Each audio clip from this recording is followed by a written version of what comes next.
ተው አንተ በርሲሳ ግን ተው አታነካካን።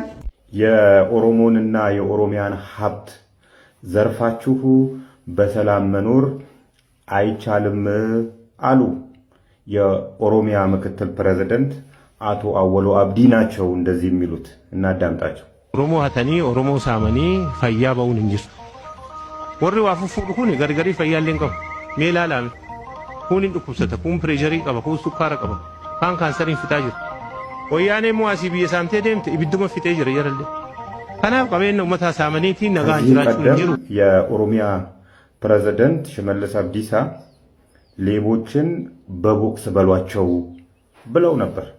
አሁን ደግሞ ምክትል ፕሬዝዳንቱ የኦሮሞንና የኦሮሚያን ሀብት የዘረፉ ሰዎች ግማሹ በግፊት የተሰቃየ ነው፣ ግማሹ በስኳር በሽታ፣ ግማሹ በካንሰር በዚህ ነው ያለቀ ያለው አሉ። ይሄ እኮ የእናንተ ስራ አይደለም፣ ይሄ የእግዚአብሔር ስራ ነው።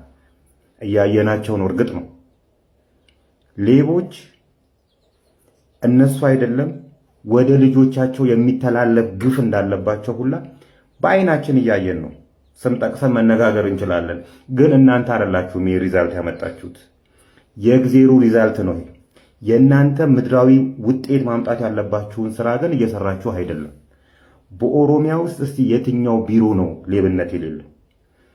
ኢቭን የሃይማኖት ተቋማት ውስጥ እልም ያለ ሌብነት ገብቷል። የሃይማኖት አባቶች ነን፣ የሀገር ሽማግሌዎች ነን የሚሉ ሰዎች እልም ያሉ ሌቦች ሆነዋል። የትኛው የኦሮሚያ ተቋማት ናቸው እስቲ ሌብነት እጃችሁን ሳሰነዝሩ ጉዳይ የሚፈጸምላችሁ?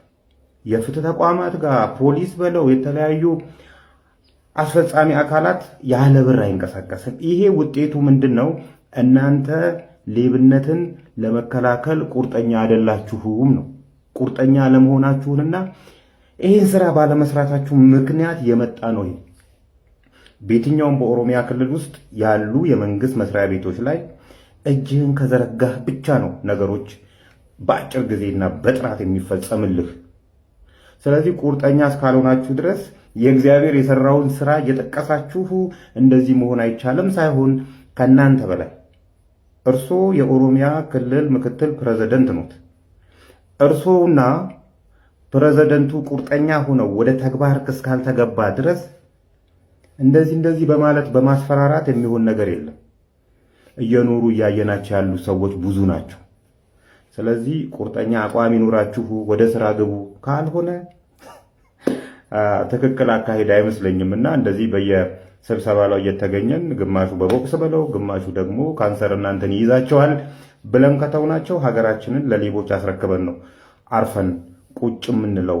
ቢኮዝ ሀገራችን ያለባት ችግር የሌባ ችግር ብቻ ነው፣ ሌላ ችግር የለባትም። እናንተ ቁርጠኛ አቋም ይኖራችሁ መጀመሪያ ሌብነት ላይ የመረረ አቋም ካላሳችሁ ድረስ እንደዚህ ያወራችሁ ሌብነትን ማጥፋት አይቻልም። የኦሮሞም ሆነ የኦሮሚያ ሀብት ሌቦች እየዘረፉት ነው ያሉት። እኔ እኮ መረጃ የት እንደሚያገኝ እኮ ታው። ግን ችግር ውስጥ እናከት ሰው ልጫቁ ሊያስጥረው ነው እኮ ግን